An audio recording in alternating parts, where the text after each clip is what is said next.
And it looks like we are live right now. Yes, we are live. Good evening, everybody, and welcome to this session. We're so excited to facilitate this. How we grade in a thinking classroom. Good evening, everybody. My name is Tim Brzezinski. I am a middle and high school mathematics teacher at the Engineering and Science University Magnet School in New Haven, Connecticut. Hello, everyone. My name's Melissa McCain.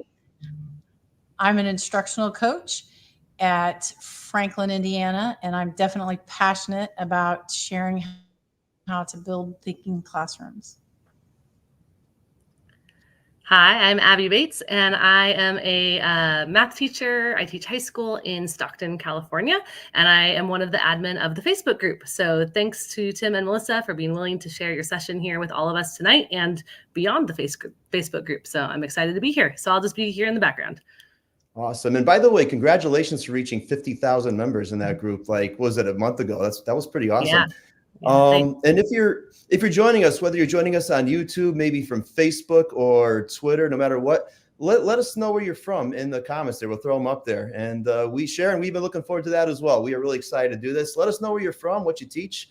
That'd be cool. We'll just keep populating the bottom there. And feel free to ask questions. We can't promise we'll be able to answer every one because we only have an hour to do this. But really what we want to do is really get to the heart and the theme behind what Peter here talks about in chapter 14. Now, do not let this webinar be an excuse not to read chapter 14, all right? You still have homework. You got to read that book, especially chapter 14, because it's a gold mine. The whole book is a gold mine. It's awesome. So, but we're going to focus on how to grade in a thinking classroom tonight. And so let's see if we can actually add this to the stage here. There we go. How we grade in a thinking classroom, right? So what we're going to try to focus on tonight is several objectives, okay? The most important here is like reflect on what in the world is the purpose and the meaning of grades, right? As teachers, we say students earn grades every quarter or whatever, but what does that actually mean, right? And we're also going to distinguish tonight very carefully between what we call events-based grading versus outcomes-based grading. In events-based, we have a point gathering system, and outcomes, we're talking more of like data. We're going to explore the Building Thinking Classrooms data gathering rubric that Peter proposes in chapter 14, and he writes about of Building Thinking Classrooms.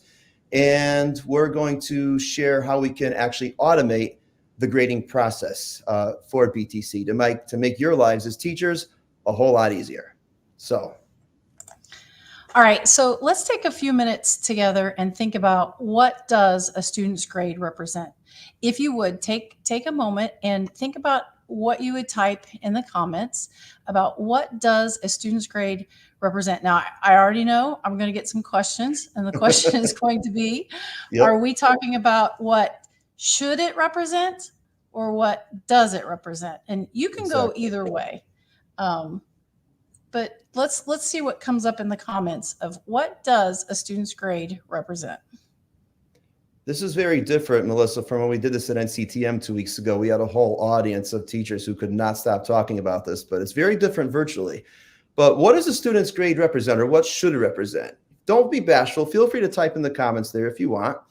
If a few come up, we'll pop them up there. But this is a hard question to answer. Right? I mean, in our hearts and our heads, we kind of know what it should represent, but it's like, ooh, learning and growth. Thank you, Sharon. All right. Yeah. Okay. Or how much should represent what they know. Very good point, Facebook user. Absolutely. It should be standards only, definitely not practice. Interesting take from Jeffrey there, a level of mastery, right? A lot of common themes from the comments we're seeing here, right? Their understanding of the beautiful mastery, growth. They're just coming through. You guys are an awesome, engaging audience. Thank you so much for letting us know what you think. All right. So Tim, let's take a minute and look at a couple of different ways that grades are collected. Yeah, this is what Peter refers to as the point gathering paradigm, right? And this is what many teachers in the United States and around the world, this is how we grade, right? We have events, quiz 1, test 1, project 1, homework 1, right? We're so creative in how we number them as math teachers, right? And don't students strive to collect as many points as possible? I mean, if you look at that, it's that big numerator over that bigger denominator. And we want that numerator to be as big as possible. So they collect all the points they can possibly get. And supposedly, over the years, teachers, we believe that this creates an objective grade based on what the student has truly learned. But does it? That's a great question, Tim. Let's take a deeper dive into an end of the year dilemma that usually comes up. Let's start with Ben. Ben has earned 69% of his points. Now, let me share a little bit more about Ben with you before you make your decision of what grade Ben should receive. He has 3 absences. He completed most of his assignments. He's very well behaved, and he participates. Don't put it in the chat right yet, but I would want you to stop and think just a second. What grade would you give Ben knowing this information about him? All right. Now let's look at Abigail. Abigail also earned 69% of her points. She has 15 absences. 40% of her assignments are missing or incomplete. She is well behaved, but she's very disengaged. So we have two completely different students with the same percentage of points. What grade do you assign each student? Think about it and then tell us, what grade would you give Ben? What grade would you give Abigail? Go ahead and put it in the chat. It's always that struggle when that grade ends in a 9. That's like teachers like, I want to go home. Nope. Got to figure this out.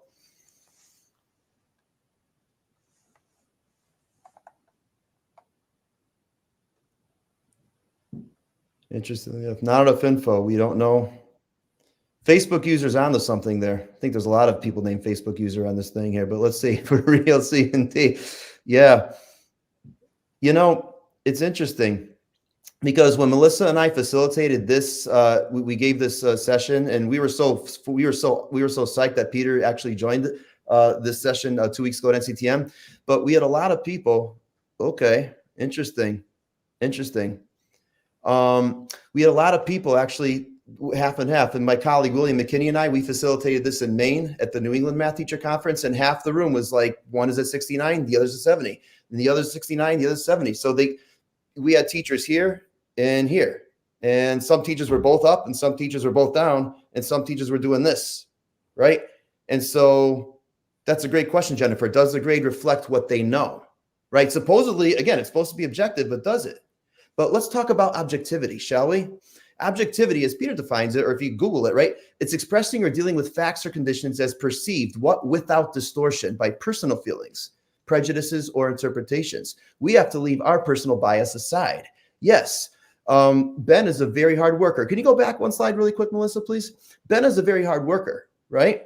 But look at this there. I saw some teachers in our main session, they raised their hand. They said, you know what, Tim? Well, Abigail was out 15 times. She hardly didn't. She did 60% of her work, but yet she has the aptitude to earn almost a 70. She clearly has a higher mathematical ability than Ben. Ben had to bust his butt for that. How come Abigail shouldn't be at the 70?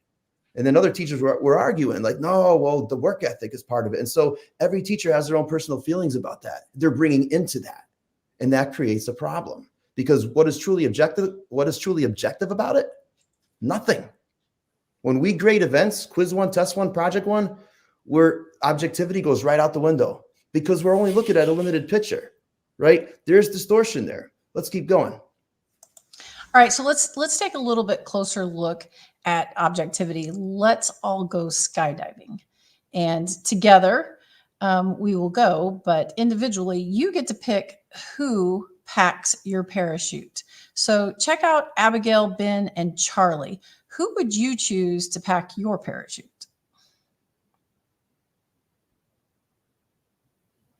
Let's say you're going skydiving, 3 weeks from now, and this is the data we have, right?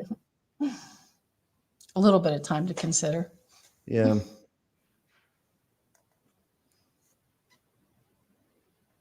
And this comes right out of Peter's book on page 257 there. I love this illustration so much. Mm-hmm. There's a lot of data embedded in this. Sorry, Abigail. I forgot she was doing those. I was putting them there. It's like, yeah, we have a lot of Abigails there. Of course, Abigail's in the background showing these comments. She's thinking, you spelled the name wrong. There's not supposed to be an E in there, right? But Peter's from Canada. Might be how they spell in Canada or Vancouver. I don't know. But yeah, So interesting. We all want Abigail. Why? Because, oh, go ahead, Melissa. At the very end, what happened? That's true. We do need units for time. Let's suppose weeks. It's all relative, right? But let's think about this here, right? We look at Abigail, Ben. I think nobody wants Ben to do it in 3 weeks because Ben started great, but then, man, his packing score just kind of went right down. You know, maybe if we think about this for a second, let's actually take the y-axis label, parachute packing score, for a second, and let's replace that label on the vertical axis with demonstrates. I love that, Todd. Charlie, if I'm feeling lucky, good luck. Well, see, Charlie might be Charlie might be the type of kid that goes home to mom one day, dad the next day, mom one day, and they're split and the parents are split apart. But when he goes over one parent's house, it's all hell. But when he goes to another parent's house, it's more peaceful. There might be that kind of thing going on, you know? But with Ben started off great, but maybe his parents just got divorced and something's going on at home that we don't know about. All right, our kids are going through so much stuff, right? That there's a lot that we teachers don't see. Guidance and administration sees a lot more than we do, right? But when we look at it from an objective standpoint, it's really hard to tell. I mean, think about this for a second. If we replace the parachute packing score label with demonstrates mastery of course objectives, then Abigail and Ben and Charlie have all earned the same grade for the quarter. Let that sink in. Given this data right here, we can say, or Peter would say, that Abigail, Ben, and Charlie have all earned the same parachute packing grade. But clearly, everybody wants Abigail to pack their parachute. Why? Because Abigail is the one who truly knows the most. And this is what Peter refers to as the myth of objectivity. And the tyranny of objectivity, which kind of guides us and like, no, we're supposedly objective. But the objectivity here is a big myth. Why? Because that one number, just because Abigail and Ben and Charlie all got an 80 in geometry for the quarter, it doesn't tell us much. It's not truly objective. And that's the problem with events-based grading. We keep going. Yeah. See, that's the problem Peter talks about. Peter talks a lot in chapter 14 about the problem with point gathering. Why? Because the focus is on the final score. And that score doesn't really tell us specific data about what the student's strengths are. Those strengths should be celebrated, right? The student's weaknesses. And the points don't show the journey of growth and consistency. And the current system that we currently have here in the United States, and I'm sure a lot of places around the world, we include failure over a focus on what the student has truly mastered. Yes, we're humans. We all forget something. But if we go back to Abigail, if you go back to the Abigail graph for 1 second, let's suppose we're a middle school math teacher and Abigail struggles with, like, can we just right to that bottom part, the horizontal part at the beginning, right? Abigail struggles with right there. She struggles with adding fractions with like denominators. She's just doing it wrong. But then she has an aha moment 2 days later. She grows from that. And then by the end, she's adding fractions with unlike denominators flawlessly. So why should she be punished for the poor performance she did at the very beginning? Because she learned from that and she grew.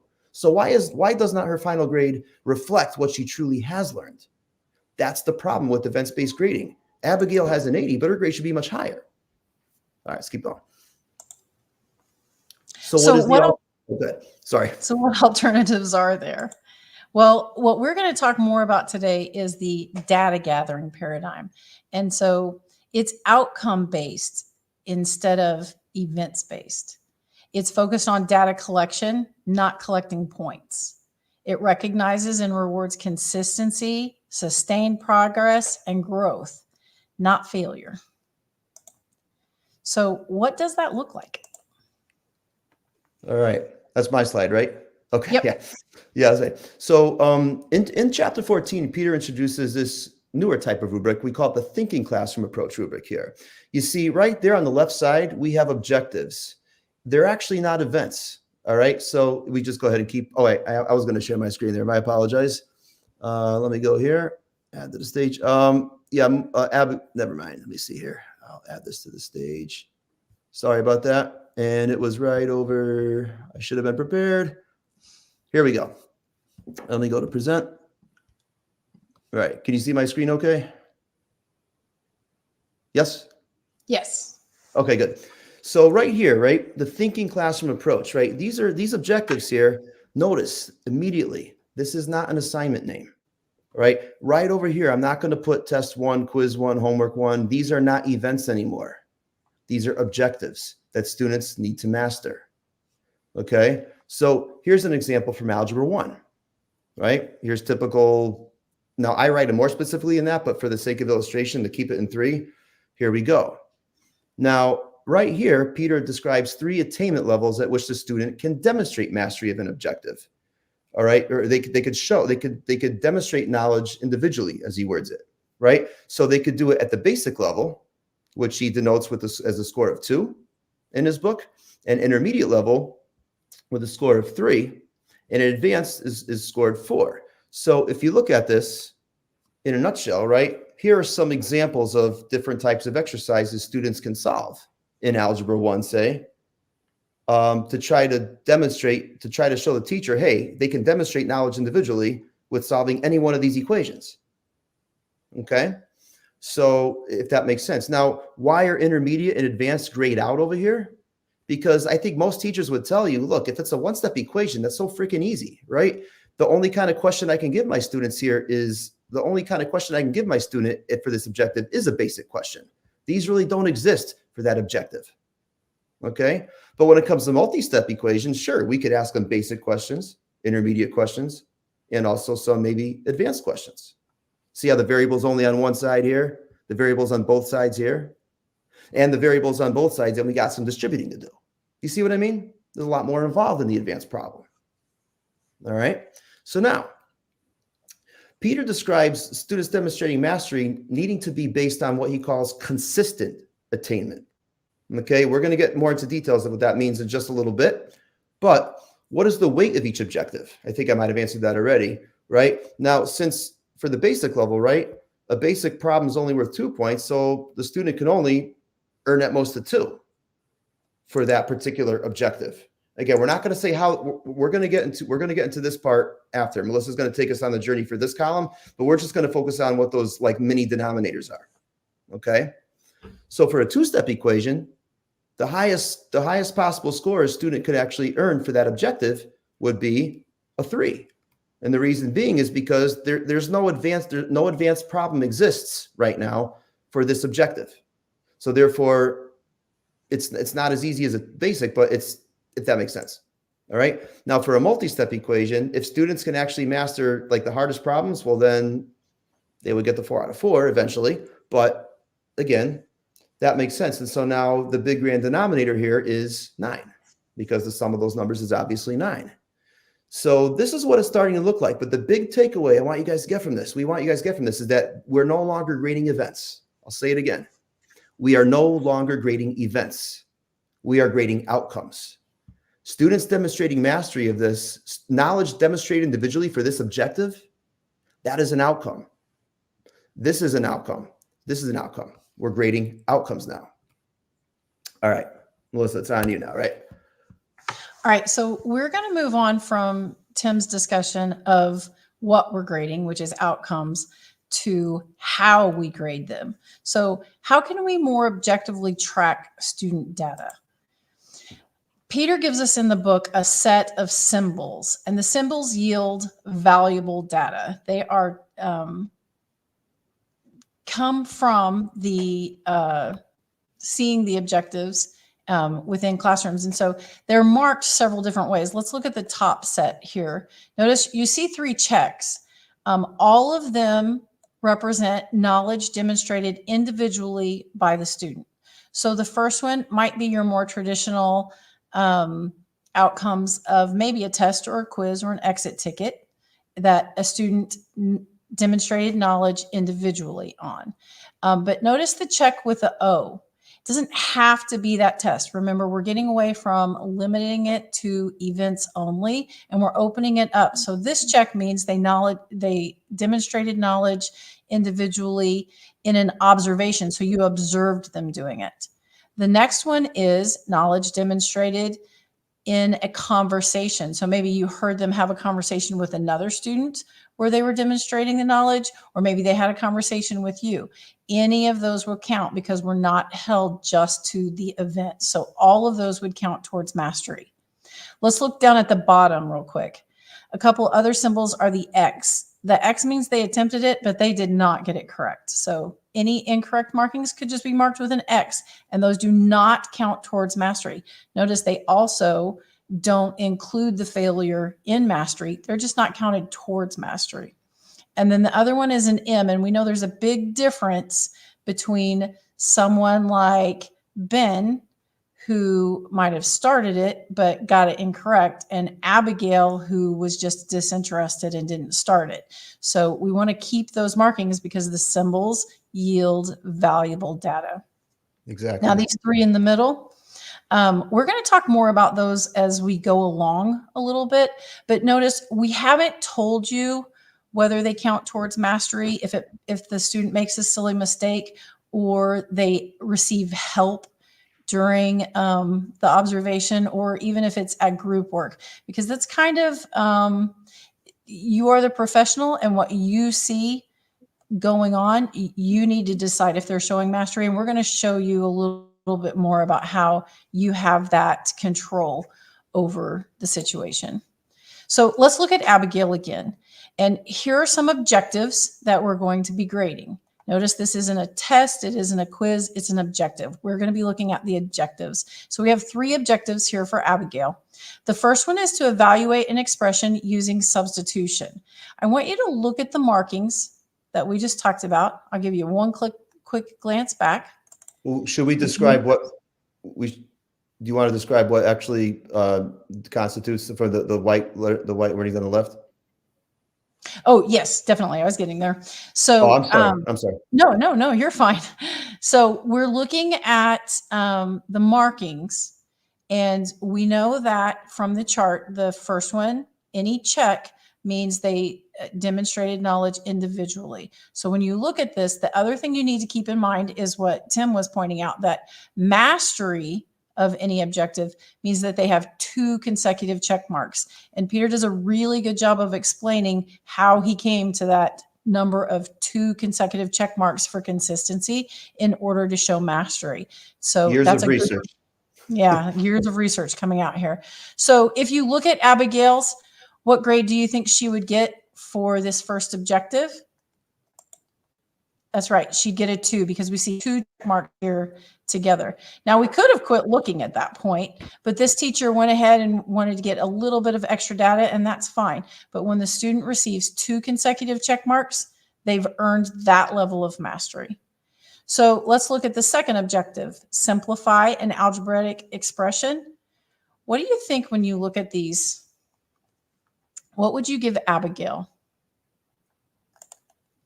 All right, Abigail earned a 2. The reason she earned a 2 is because 2 is what the basic level was represented by. And notice she has 2 check marks in a row. So she's got that consistency that we talked about under the basic. If you look at the intermediate level, she's definitely getting there, but at this point, she might not have shown mastery. Now, I know you're going to point out this little silly mistake here, and we're going to talk more about that in a second. But let's go on to the third learning objective. So solve an equation algebraically. And notice we can go all the way up to the advanced level, and you see the observations by the teacher or the data collected by the teacher in each level. So what score do you think Abigail might get? Abigail earns a 4. Some people might question this because she didn't earn a 2 because she doesn't have the 2 consecutive check marks. She didn't earn a 3 because she doesn't have the 2 consecutive check marks, but she does have 2 consecutive check marks in the advanced level. And the theory behind this is if a student can do the application at an advanced level, the basic and intermediate should be built into that. And so if they can do it twice in a row at an advanced level, you don't have to worry about going back to check that basic and intermediate. The way you build your objectives here at each level should work that in. And so now, go ahead. I'm sorry, go ahead. I was just going to say, and now Abigail has an 8 out of 9, which is then easily transferred into our traditional grade books. Right. And this is what Peter refers to as, I think, backwards compatibility. The grades are backwards compatible. The level at which the student earns 2 consecutive checks in a row, that's the score they should earn for that particular objective or outcome. right? Remember the example from Abigail? Remember her graph looked like this, and she like this, and she went up, and now her parachute packing scores up here. She struggled with adding fractions, like in that basic one. Let's suppose that last objective was adds fractions, and the basic ones were fractions with like denominators. For some reason, she added numerators and denominators for 2 days in a row. Why? I don't know, but she just had a couple off days. But then something clicked on Wednesday, and on Friday's quiz, man, she is freaking ace in that thing with unlike denominators. And they're like, see what she's circling right there in the advanced category. Why should Abigail be punished for a poor score on the quiz on Monday, that event, remember, when clearly she showed growth over the week, right? And on Friday, she's adding fractions with unlike denominators flawlessly. She should earn the highest possible grade she could earn for that outcome. Notice we're not placing emphasis on events anymore. We're placing emphasis on outcomes. And in addition, taking the focus off of the failure and onto the mastery. Okay, so let's look at Ben real quick. Ben's going to be a little bit harder to interpret, but go ahead and look at Ben's first objective, evaluate an expression using substitution. What do you think Ben's going to get? Again, 2 consecutive checks we need. Do we have that?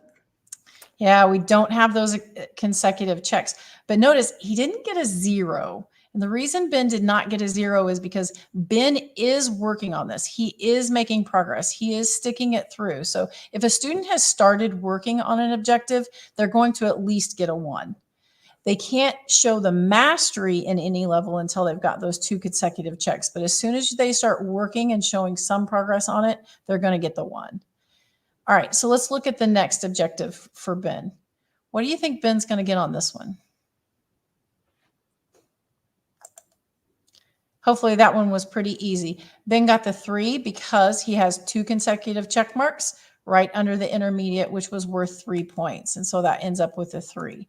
Okay, I'm going to give you just a second. I think I almost showed it to you, or may have shown it to you, but I'll take that back off. See if you can decide on this last objective, what would Ben get? This is a tricky one. Okay, some of you might have seen that Ben got the score of 2, but I want to bold this for you because there's a lot of discussion that goes behind this, and Tim's going to take you through that discussion here in a second. But notice the student was able to show evidence of the objective, then they made a silly mistake, and then they showed evidence of the objective. That is not 2 checks in a row. And so many people might say that's a 2. Other people might look at that and go, well, the silly mistake was just a silly mistake. It didn't stop them from showing the objective. And so that's really like 3 check marks in a row. And on the tool that we're getting ready to show you, you'll have the option and the control to override that. So if you're leaning towards the 2 or you're leaning towards the 4, you could click in the cell and just completely override it. But this is where we had some really interesting conversation with Peter. And so I'm going to let Tim walk you through that discussion. Sure. And that's the thing. Like, you know what? We go on an airplane. The plane is practically flying in autopilot, isn't it? But are there certain times when the pilots decide to take the plane out of autopilot for whatever reason? Sometimes they just do. And this is what I like to call the silly mistake, what Peter refers to as the S. S stands for silly mistake. To answer those other questions, N stood for not attempted, H stood for got help from a teacher. But we have it all. We have it all in a resource for you later. You'll be able to see everything. But silly mistakes is kind of like autopilot, and I might have to take it out for a minute just to analyze it case by case. So students make silly mistakes all the time. We're teachers. We know that. All right. Let's keep going there. So some silly mistakes, right? We could actually, and this came from Peter himself after he attended our NCTM talk. And he said he gave us awesome, valuable insight, but he felt it was so imperative to denote silly mistakes into 2 categories. And the categories are, does the mistake detract from the objective or the standard that you're assessing, or does it not? Right? So some silly mistakes detract from the objective, right? Means that, wow, the kid made a silly mistake, but it totally shows that they don't understand the objective. I'm going to show you a clear example of one in just a second.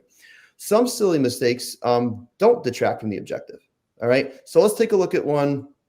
Exactly, Chelsea. Same here. All right. All of us are living proof of that every day. Right. So Peter, but what we've done here is we've denoted a check sub S, meaning that, you know what, the silly mistake does not detract from the objective, but an X, which means they got it incorrect. An X sub S means S for silly, but the X means, dude, there's a big fundamental lack of conceptual understanding here that we got to address. So it totally detracts from the objective. So we have to be more specific in gathering data. Here's an example of not detracting from the objective. Look at this distance question. I want to find the exact distance between 2 points in the coordinate plane. The students set it up perfectly. Look at this. Yeah, I mean, I teach it. The distance formula is the Pythagorean theorem anyway, is it not? To look at it conceptually. But we have the run squared plus the rise squared being the distance squared. The run and rise are correct, right? 9 plus 64. Oops, student messed up. They said 9 plus 64 is 72, not 73. It's supposed to be 73, right? So the distance is not 6 root 2. It should be root 73. This is an example of a silly mistake that does not detract from the objective. The student clearly showed that the objective was, they demonstrated they demonstrated knowledge individually that they could calculate the distance between 2 points in the coordinate plane. Did they not? All you teachers say yes, they did. But the objective here was not adding numbers like they do in first grade. If it was a first or second grade objective, then yeah, that would be an X sub S. But this is algebra here, geometry, right? So here's a case where this silly mistake does not detract from the objective at all. So that would earn a check sub S. Okay, but here's an example of a silly mistake that detracts from the objective. And that face is my face and every geometry teacher's face when they see this. You know what I'm talking about? Exactly. A student writes a crap equation like this. They may have a procedural knowledge of the Pythagorean theorem, right? But they clearly lack a fundamental conceptual understanding of what it's really saying. That the sum of the squares of both legs added together, right, equals the area of the square of the hypotenuse, right? So geometry teachers, we've all seen this before, and we want to bang our heads in the desk when we do. But whenever I see this in my geometry class, I denote it with an X sub S in my gradebook. Right. So there's two clear examples of one of each of those. All right. So let's take a look back at Ben and see how now through Peter's conversation, we're able to better denote that the student was able to show mastery and just made a silly mistake. And so now our 4 is a little more concrete and it would be calculated this way without us overriding it. So the addition of these few markings or symbols since the publication of the book were very helpful.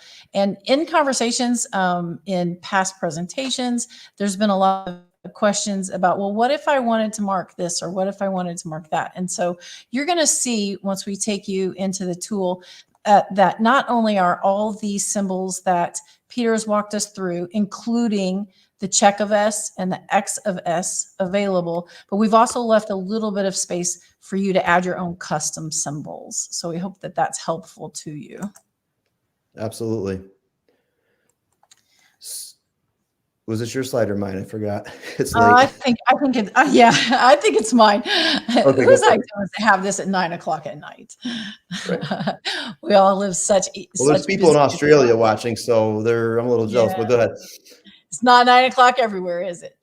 All right. So opportunities to show mastery in a data gathering paradigm. So we've already talked about the what, the outcomes based, and the how, which is the symbols and the markings.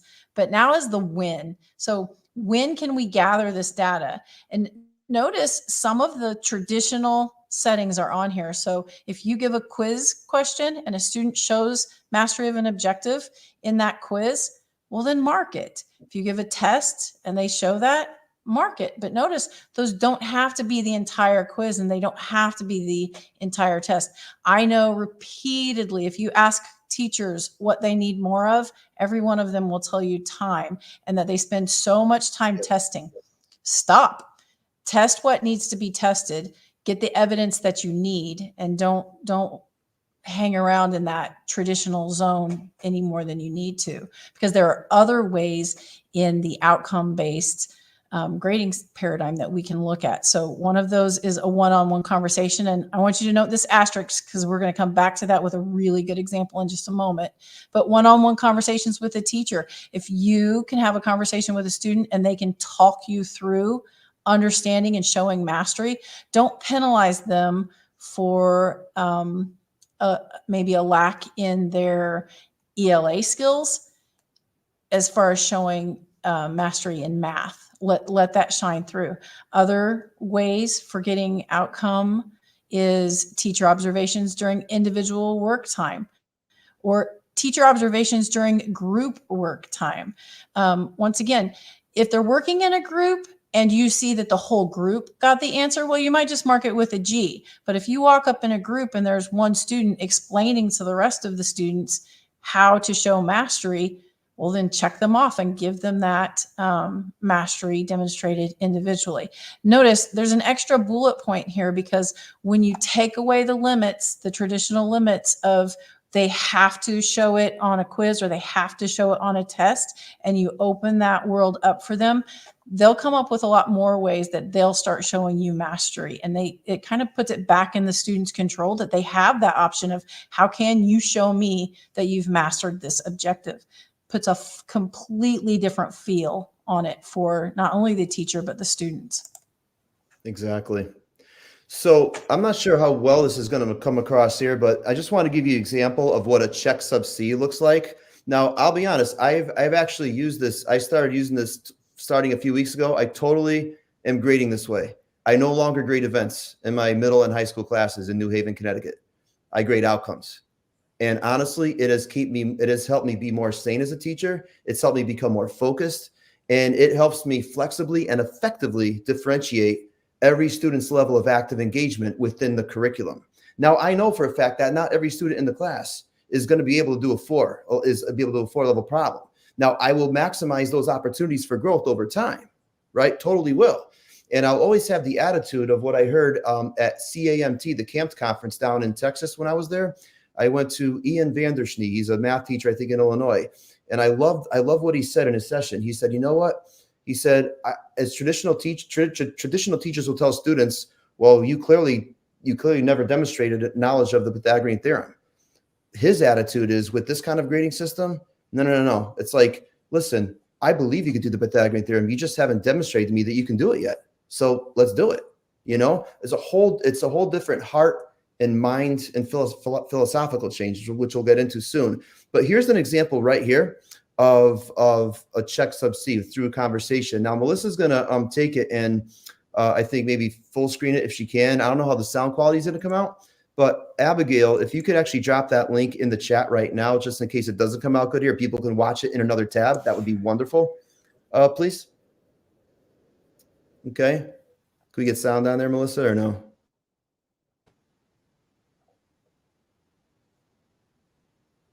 We have the wording there, but basically this was, yeah, I don't think we have sound in there. That's okay. But Abigail put the link to this video Melissa's showing right here in the comments for whatever platform you're watching this on, so you could see it afresh. But it was a conversation that I had with a student. It was an open middle problem involving corresponding angles, and the student had to use like digits 1 to 20, no more than one time each, to actually build a scenario that was legit. And so this was an example of what I called for that class an intermediate level question. You know, because obviously parallel lines or related angles, fine. You give them one angle, you find the others. That's a basic level. There's only 2 different angles to find, right? But open middle questions, I find in awesome, openmiddle.com. If you haven't checked it out, make sure you do. It's an awesome place to get intermediate and also advanced level questions for many concepts and many curricula. You're very welcome, Kimberly. So that happens there. You can watch that video on your own. And what's next, Melissa? Thinking right there. Again, we wanted to make your life easy. Now, when I read chapter 14 of Peter's book right here, it's like, oh my gosh, I really want to do this, but I am messy with paper. I cannot have 80,000 pieces of paper for 80,000 students and checks and H's and G's. It drive me nuts. I mean, Google Sheets can automate something, can't it? I mean, I should be able to put 2 checks in a row and have Google Sheets say 2, 3, or 4. It's doable.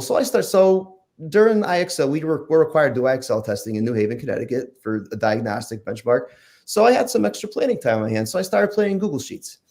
And the story behind this is, you know, my colleagues, William McKinney and Brandon All, who I love collaborating with, they jumped on and they helped create version 1.0 of this working, building, thinking classrooms grading rubric. Whenever it sees 2 checks in a row from the highest level, it'll actually dump that number in a cell. Like, oh, that's cool, you know?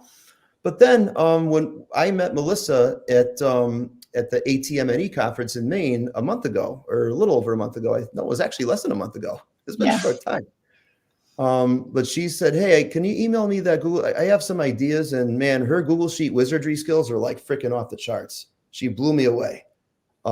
She stayed up all night one night, and she just like made it like I woke up and I'm like, this is like what I've been dreaming of. So what we're about to show you is like Will and Melissa, I'm sorry, Will and Brandon and I created, but Melissa joined the team, and man, she just made it a million times better. So thank you, Melissa. We're going to show you how this works. This is the Building Thinking Classrooms automated grading rubric. And we promise we're going to give you the link to this at the very end of the session. So trust me, it's coming. Okay. Because if we gave it to you now, you wouldn't pay attention to us. You would just go and play with it yourself and then come back with more questions. So we're going to answer them all right now as best we can. All right. So when you go, it's a Google Sheet that you don't have edit access to, but what do you do when you don't have edit access? You go to File and what? Make a copy. Right? So the first thing you do is just go make your own copy. All right. Oh, just make sure you change the folder, Melissa, because I think you actually are the editor there. But everybody else wouldn't be. Right? Yeah, let's just put it in your drive. It bothers William, my department head, how many untitled documents I have in my Google Docs, but we'll get to that. So that's another story. There we go. So first things first, we make a copy of this grading rubric right here. So I know we have 20 minutes left in the broadcast here, but just to let you know, this is like a what, why, and how kind of broadcast. All right. You just got the what, you just got the why for the first, you just got the why and the what for the first 40 minutes. And now in the last 20 minutes here, we're going to give you the how. How can I really make this like a million times easier, say, for myself? Okay. So right here, but yeah, let's see. When were we going to do that slide, Melissa? I forgot the whole thing about the philosophical change. You remember? Was that before this or after? I totally forgot. At the very end. Right after we go through this. All right. So this is it right here. Everything. That was good. Everything you need is right here. The symbols are there. Now, if we focus up, can we control the plus a couple times so we can see or just maybe zoom in, make it 125% or 150? I want people to be able to see that top right corner really clearly. All right. Or no, just the 100 and yeah. I was just thinking right in Google Sheets. Perfect. Now, basic in Peter's book, he denotes basic as a 2, right? And when students demonstrate knowledge individually at a basic level, Peter told us that was intended to be what is considered to be the minimum passing grade for a course. If it's only basic only, it's just the minimum passing grade. So a 2 in Canada, he told us it's 50%. So 2 out of 4 is 50%, right? Now I teach in New Haven, Connecticut, where students need to have, I think the passing is like a 60%. So I changed so if you change 50 to a 60, Melissa, really quickly, you'll notice that it changes. 60 will change it to 3, 4, 5. So the rubric that I use in New Haven, Connecticut, it's out of 3, 4, 5 instead of Peter's 2, 3, 4. For some of you, it might be a 70%. Maybe it's a more rigorous kind of thing. So if you make it a 70, it'll change it to 4, 5, 6, which I get. It's 4 out of 6 is not technically 70%. It's really 66 and 2, 3. I get that. But again, and then I think the other option is 75%, which is really tough, which I think is a 6, 7, 8, right? So there you go. But let's put it back to 50%. We'll keep what Peter had. Okay. For now. But that's a couple things you want to make sure you do there. So let's now go to the class list. Absolutely. A Facebook user, yes. In fact, the same URL that I think we gave like a month ago or 2 months ago, whenever it was, we just updated the Google Sheet in there. It's a brand new one. So absolutely. So what you want to do is populate your student names. Just copy and paste them from Excel. By the way, what Melissa is doing right here, and I'm explaining, you only have to do this once a year at the very beginning. That's it. Again, our goal is to make your lives easy.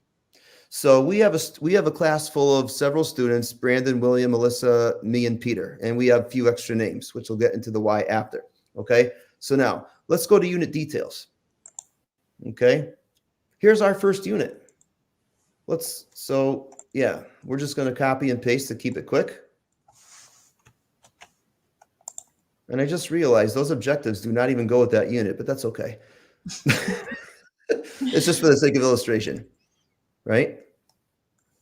Can you actually zoom in at maybe 150%, please, just so it's easier because it's kind of small on the screen here. Thank you so much. Okay, perfect. Now, for unit 1, could we title it? Just say I don't know. We could just say let's call it solving equations or something like that. So I'm an Algebra 1 teacher, and maybe I'm starting the year like this. Okay, whatever. Equations with a Z. See how tired we are? Look at that. Now, okay. Now for solving a one-step equation algebraically, could you go to where it says highest level assessed? Now we got to choose. What's the highest level we're going to assess the students at? Definitely won't be advanced because it's a one-step equation. Didn't we have it at basic? So we keep it at basic. And it weights it at 1, total points 2. So two-step equations. I think that was the highest level we showed in the Google slides was an intermediate. And multi-steps, we can definitely go advanced there, right? We can definitely give some advanced level questions there.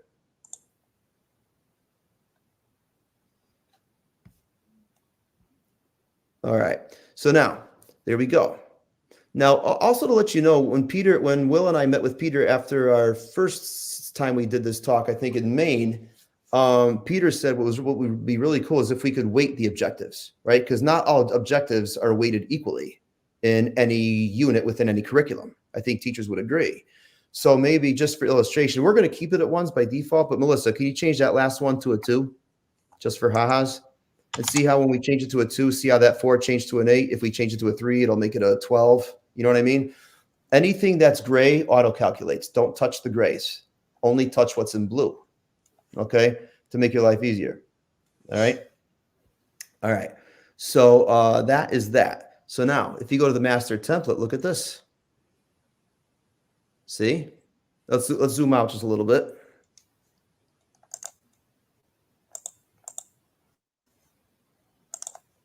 And this is kind of how we left it right here.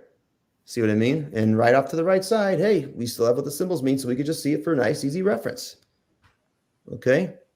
Now, how nice would it be if we could make a copy of this for every single student in our class? Well, it turns out you can. Now, in fact, granted, this is just for illustration's sake. My geometry unit, it's like I have like 12 or 13 objectives listed out. And someone in the comments asked me if they could, my email is tim@brzmath.com. If you email me, I'll send you a screenshot of something if you want an example of something. Yeah, thank you. Thank you, Facebook user. Appreciate it. Right there. So you can choose to hide those, but again, the more objectives you have in a unit, it's all going to populate up anyway. So the grays aren't even going to matter. So now go to where it says create student copies. Yes, I have, Chelsea. I've been using this for weeks now, and it's game changing. It's awesome. Email me. Someone will put my email in the thing there. All right. So now when you hit create student copies at the top, you need to allow authorization. So hit OK, because it's not an official approved Google add-on. All right. But once you give it permission, because I created a Google app script to let this happen. So I promise you there's no viruses here. I would not know how to make a virus if I even tried. I promise you that. So you just have to hit allow only once. And watch this. Now, if Melissa hits create student copies one more time, watch the bottom of the screen. Watch the bottom of her screen. Look at this. It's going to create one it's running the script. See? It made one for Brandon. It made one for William. So you could have a whole class full of 20 or 30 something students. It'll make little tabs all at the bottom, and all of those tabs will be clones of the master template. You said don't touch what is in gray. Does the objective number also populate when you... Yes, it does. Can you go back to answer Chelsea? That's a great question, Chelsea. We're going to give the URL out at the end, so stay tuned. Promise you there. So if you go back to unit details for a second, I want to answer Chelsea's question right away because I'm going to forget. Can we go back to unit D? Oh, because the script's still running? Yeah, give it just a second. Let me see if I can. Do you have a lot of stuff open right now on your computer? Most users are going to understand that they all populate. It's going there. I'm going to go ahead and dismiss it. Oh, wait a minute. I think we just about got it. Yep. There we go. I promise you it doesn't take this slow. It depends on bandwidth and stuff like that. But for a class of 30 students, it may take like 3 minutes to create or 4 minutes. But it's slow, but you do it once a year and you're done. All right. So now if you go back to your details. Yeah.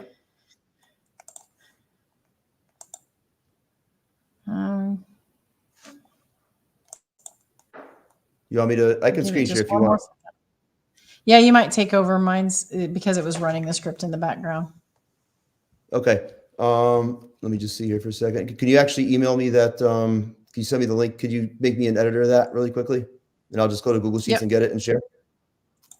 1 second, because we have technical difficulties. Sorry about that. Thank you. All right. I'm gonna refresh real quick. Go for it. I promise you this normally does not happen, but no, it's because I'm running the meet at the same time. Yep.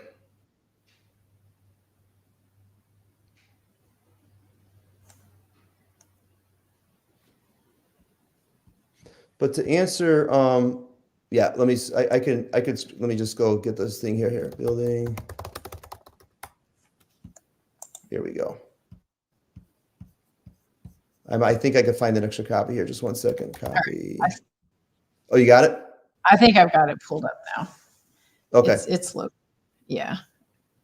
So sorry about the wait, everybody. Not intentional. All right. And I'm going to head on. No, never. All right. So here we are back at unit details. If I go down to the next objective that I'm going to add in. Oops. As soon as I hit enter, it automatically labels it with the objective number. Mm-hmm. I say automatically. And to answer Chelsea's question, Chelsea's asking, once it's cloned, when you add more objectives to the master, does it auto show up in the clones? The answer to that is yes. Think of the master template as the parent, although clone ones are the children. If for those of you that do computer science, right? Every child sheet is a copy of the parent master sheet, right? So for example, in geometry, oh crap, I forgot to put an objective in I did something I totally forgot to put in there. I just typed it in and every student sheet gets populated with that objective and the highest weight it's worth. So yes. Yeah, so real quick, if you look, when I typed in objective, it automatically put the 1-4 there. If I go to the master template, it's all automatically got the 1-4. Now the red is showing up because I didn't assign it a level or a weight, so it doesn't have a score. So the red's telling me that something's wrong.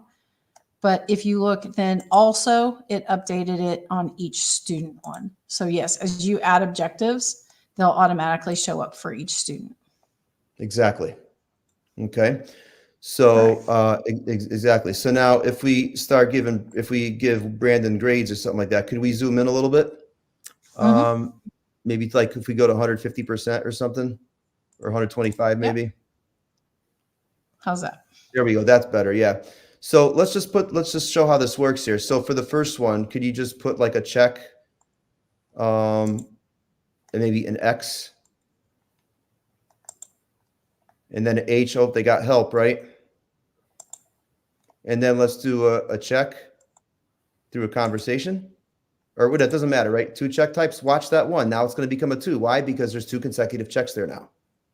Right? Sure, you can do it on paper, but I find it easier to do it on a Google Sheet. It does the automating a grade for me, right? And so right there. But now let's go to the intermediate level. Brandon solved some basic problems now. Let's give him all X's. He's just struggling with 2 steps on Monday or Tuesday. He's just struggling to get that concept. Okay, but now the next day we do intermediate level questions. He's just acing it. So let's put 2 checks right there in the intermediate column for that objective there. You see the fact that he struggled in basic. Now watch that one. That one's going to change to a 3 as soon as she puts another check type there. Remember the backwards compatibility that Peter describes. the score they earn for that particular outcome. Remember, no longer an event. That one check, he could have done a problem on 2 different sheets of paper from this was a problem I redid, this is the problem here. Doesn't matter where the source is. The fact that he did it consecutively is what matters.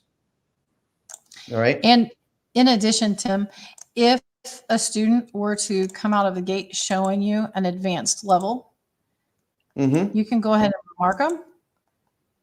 And even though you don't mark anything in intermediate or basic, once again, there's that backwards compatibility. Exactly.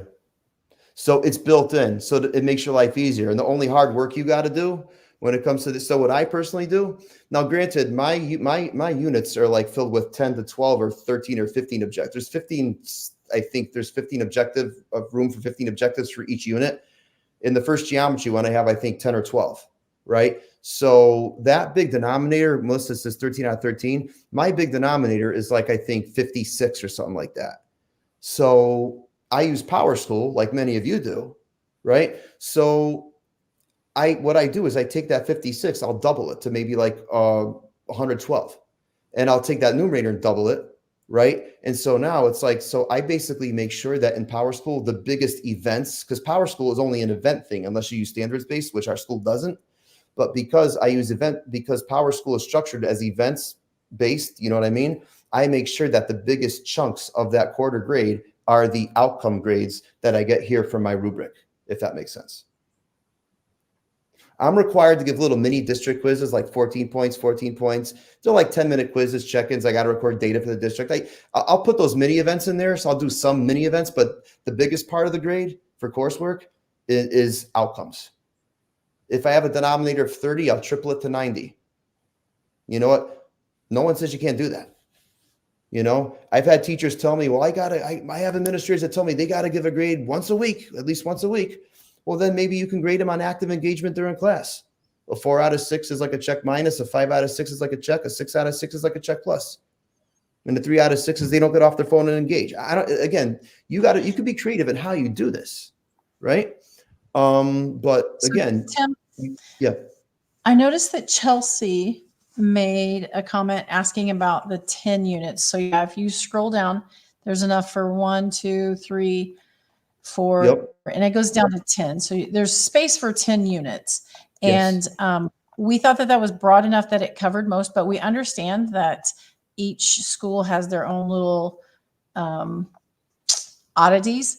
And so if you notice you need small tweaks like that, you can reach out to Tim. And Tim and I are pretty good about accommodating any of the requests as long as they hold true to outcomes-based learning. And obviously having 12 units over 10 still sticks with that. And so, yeah, just reach out to us and we'll individualize it for you.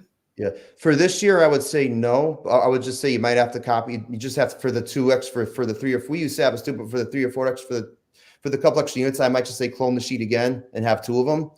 But maybe this summer we'll have time to, to make it like maybe 15 long. Because I polled a lot of teachers and a lot of them said like 10 is enough. 10 is enough. But again, there's always exceptions. We totally get that. Somebody asked if they can add columns to the right. I would not recommend doing that, because that's going to screw up the Google Sheet auto calculating.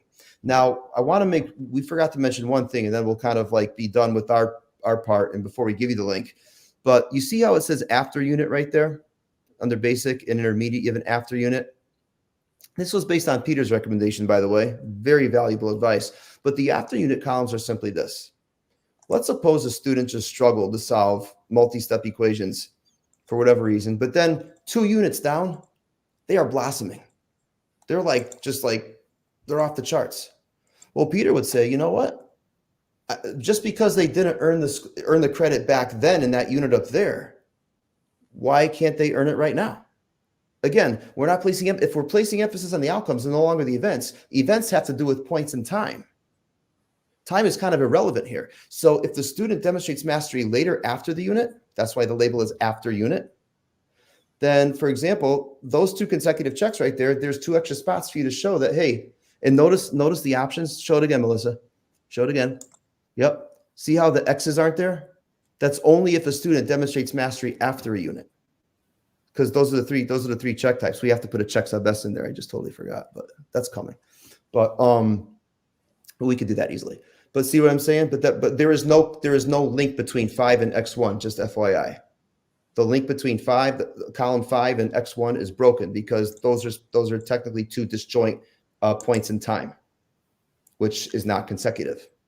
So right now they still just have one, but as soon as I get the 2 consecutive over here, after the now unit, it pops up to the 3. Yeah. And if for my classes, if that means I got to put in a change of grade form once or twice, I'll do it. Our goal is to, again, the point is sheets to make your life easy, but the thing is, this is not going to be effective for you if transitioning from events-based grading to outcomes-based grading is not going to be effective unless there's a change of mind and heart and really overall philosophy. Okay. Don't just do it for the sake of, I'm going to try something different. But if you're not truly like into it, maybe you could try. Maybe if you're like, try it for a unit and see how it goes. Now I jumped in the pool. I jumped in the deep end and I'm loving it. I know other teachers who've done the same, but you know what? To try it again, the Google Sheet is to make your grading life easier. It automates it. That's all. But you're welcome to use it. You're welcome to throw us suggestions as well. We would appreciate the feedback in the comments. We might make a Google form. Actually, I think that might be easier, so we can just get it all in one place instead of reading 8,000 emails. But yeah. So can we share the link there? I know it's about 10 o'clock. There it is. tinyurl.com/BTC rubric. I'll actually throw that in the chat there right now. The direct link right there. /BTC rubric. If we go over 5 minutes, that's okay. So I'll actually give the direct link right here in the chat with big caps link here. It's a Google Drive folder with 3 items in it, right? I'm just going to screen share really quick, and then we'll take a question or two and be done. All right. Did it go through? Yes, it did. All right, good. So right here, where was it? tinyurl.com. There it is. When you go in here, you'll see 3 things. You'll see paper copies. Some teachers want paper copies of it, and that's fine. If you just go here, look, there's you can write something there. There's one with 2 units. Some teachers ask me for this because they want to record on paper and then put it in the Google Sheet later. So if that's you, you could totally do that. Okay, that option's there. But in this folder right here, this public folder, you'll also have a little how-to right here. This Google Slides things. And at the very end, there are examples. The last slide in here are examples of questions at basic, intermediate, and advanced levels for a lot of different concepts students study throughout the course, like Pythagorean theorem, determining slope of a line. You want to see some different question types for ideas? Feel free to check out those links in the Google Slides presentation, very last slide. But the actual rubric itself is the middle one right here. That you can go to it and just go to File, make a copy. Wow, there's lots of people there now. So right up here, just go to File, make a copy, and you'll be good to go. Okay? And that is that. So what else are we missing? Well, I think, Tim, we have hit our 10 o'clock, but I'm definitely more than willing to stay on and try and field a few questions with you if you are. But we completely understand if there are others that have obligations at this point in time. Yep. So, and this is recorded and will be shared. It actually comes through the same link, right, Tim? Yep. If you're watching on Facebook or YouTube or Twitter, the link will always be there. So absolutely. Great. You're very, very welcome. Thanks for joining. And honestly, we were talking with Abigail. Let's bring Abigail back on board here. I'm going to add you to the stage. There we go. She took herself off. We both undid each other. Yeah, we probably hit it at the same time. Yep. But Abigail, I think we were talking before the thing started. I think it'd be cool if we could put out a Google form maybe, and actually take some questions in the Google form. And then maybe we could do another 1-hour broadcast with the most popular questions that we can be most effective with everybody's time. I think that would be ideal. Sure. Do you want to answer any now? Or do you we could take some general ones, but yeah, let's take 5 minutes for questions. I don't want to go too far over because, go ahead. Any questions there? I think a couple that came up just most recently were about like, how do you actually use the sheet like on the day to day? Like, do you take it with you like as you're walking around the room? Mhm. And then do you have it open while you're recording quizzes, that kind of stuff? Yeah, well, I could totally answer that because I do teach 2 middle school classes in the morning, and I teach 2 50-minute middle school classes in the morning, and then I teach 90-minute high school classes in the afternoon. Different on certain days, but I'm always carrying my computer around on me or my iPad or whatever. But like, so I'm walking around, what, you know what? And quickly a student will ask me for help. And I'm like, what do you notice about those 2 angles there? Okay. What did we learn about? Go back to this resource. What do we learn? I see. And so immediately as I'm going to the next kid, I'll put an H for help in that slot. I immediately find it. I don't rest until I do it. You know, when you first start doing it, it's exhausting for the first week. I'll be honest, it was exhausting for me, but then it just became it's almost like, you know, that teacher exhaustion you get like in the first 2 weeks of September or August or whatever, you just get, but then your body gets in gear and you click in. It's the same logic here. Psychologically, that is, and physically. The teachers that I've worked with, it's definitely a comfort level. Some are just innately more comfortable walking around with clipboard, and some are much more comfortable walking around with their computer. But thanks to the share of Tim in the folder, like both ways are very doable. I would guess that most people that start out with paper, once they get more comfortable and their comfort level goes up, they're probably going to pretty quickly save their own time by switching over to digital. But either are available. Yep. And to answer someone's question before, when should I start using this, next semester or now? Again, it's a comfort level. If you're in the middle of the unit now, go ahead and finish up the unit. Do your events for the end of the unit. Maybe start thinking ahead to next unit, whatever. Even if it's before the semester is over in January, right? Try it out for the month of December and see how it goes. You know, I always like in my calculus class, I teach geometry and calculus, non-AP, but in my calculus class, I did it for quarter 2 when I started another unit right there. It's like, that's when I started doing it officially, you know. In geometry, I started earlier, but it's all based on your preference. So Gloria came up with a really good question. She asked about what if students come in later in the year? And I know we kind of touched on that and then didn't come back to it. But when you're in your class list, you're going to put all your students in there. And then if you remember, Tim and I put extra student 1, extra student 2, extra student 3. I would recommend adding at least 5 to 10 extra students, because once again, it's not going to hurt. It's just going to be another tab at the end. As you get new students in, if you just renames the whole page to that student. So it's very easy to do that at the very beginning. You don't want to do it after you've started getting grades, because if you rerun that, it creates student copies.